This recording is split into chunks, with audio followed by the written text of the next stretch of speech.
Hello বন্ধুরা, আমি অভ্র। আবার আপনাদের সাথে দেখা হলো জ্ঞান গাই চ্যানেলে। গত ভিডিওতে আমরা আলোচনা করেছিলাম যে ঈর্ষা আমাদের কি কি ক্ষতি করে। আমাদের মনের সাথে সাথে আমাদের শরীরটাকেও কুড়ে কুড়ে খেয়ে ফেলে। আমরা ক্রমশ হিংসার দিকে, হিংস্রতার দিকে এগিয়ে যাই। এই ঈর্ষা থেকে বাঁচতে আমাদের কি কি করা উচিত সেগুলো আলোচনা করেছিলাম। যারা এখনো আগের ভিডিওটা দেখেননি, উপরের আই বাটনে বা ডেসক্রিপশনে ক্লিক করে অবশ্যই সেই ভিডিওটা আগে দেখে আসুন। চলুন বাকি পয়েন্টগুলো নিয়ে আলোচনা করা যাক। হয়তো আপনার কাছে ভালো পরিবার আছে, কাজ, বন্ধু বা এমন শখ রয়েছে যা যে কোনো মানুষের মনকে আরাম দেয়। তেমন হলে এইসব অর্জিত গুণ প্রকাশের সুযোগও পাবেন। এর সাহায্যে নতুন কোনো কাজ শুরু করতে পারেন, এমন কোনো কাজ যার কথা আগে কোনোদিন ভাবেননি। ঈর্ষা আসে অতৃপ্তি থেকে। অতৃপ্তি গ্রাস করছে, ভয় পাবেন না। অতৃপ্তি সকলেরই আছে। যাকে ঈর্ষা করছেন তারও দেখবেন কোনো না কোনো অতৃপ্তি রয়েছে। তা সত্ত্বেও সেই মানুষটি যদি সফল হতে পারেন, আপনি কেন পারবেন না? সাফল্যের সংজ্ঞাটা কি আসলে? ভালো থাকা তো? তাহলে ঈর্ষা করছেন এবং তার জন্য যুক্তি সাজাচ্ছেন, এরকমটা যেন কখনো না হয়। অর্থাৎ পরিস্থিতি এরকম বলে আপনার মনে ঈর্ষা জাগছে, তা কিন্তু নয়।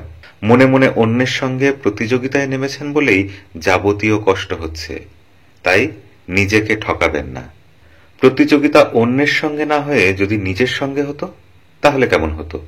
অর্থাৎ গত মাসে যেখানে দাঁড়িয়েছিলেন, এ মাসে যদি তার চেয়ে 2 কদম এগিয়ে যেতে পারতেন, তাহলে তাকেই কি সাফল্য বলতেন না? তাই প্রতিযোগিতা নিজের সাথে করুন, নিজেকে আরো এগিয়ে নিয়ে যাওয়ার চেষ্টা করুন। এইভাবে সফল হওয়ার প্রধান অস্ত্রই হলো একাগ্র হয়ে নিজের কাজ করে যাওয়া। সেটা না করে আপনি অন্যের দিকে নজর রেখে সময় নষ্ট করছেন, অর্থাৎ আপনার মনোযোগে ঘাটতি হচ্ছে। ঈর্ষা চেপে ধরলে মনোযোগ ক্রমশ আরো কমতে থাকবে। ফলে অন্যের সঙ্গে প্রতিযোগিতায় নেমে নিজের কাছেই হেরে যাবেন প্রতি মুহূর্তে, প্রতিদিন। তাই সময় থাকতে এখনই সাবধান হন। ঈর্ষা করে আপনি পিছিয়ে পড়ছেন। এভাবে এগোলে সর্ব অর্থে হেরো প্রতিপন্ন হওয়া কেবল সময়ের অপেক্ষা।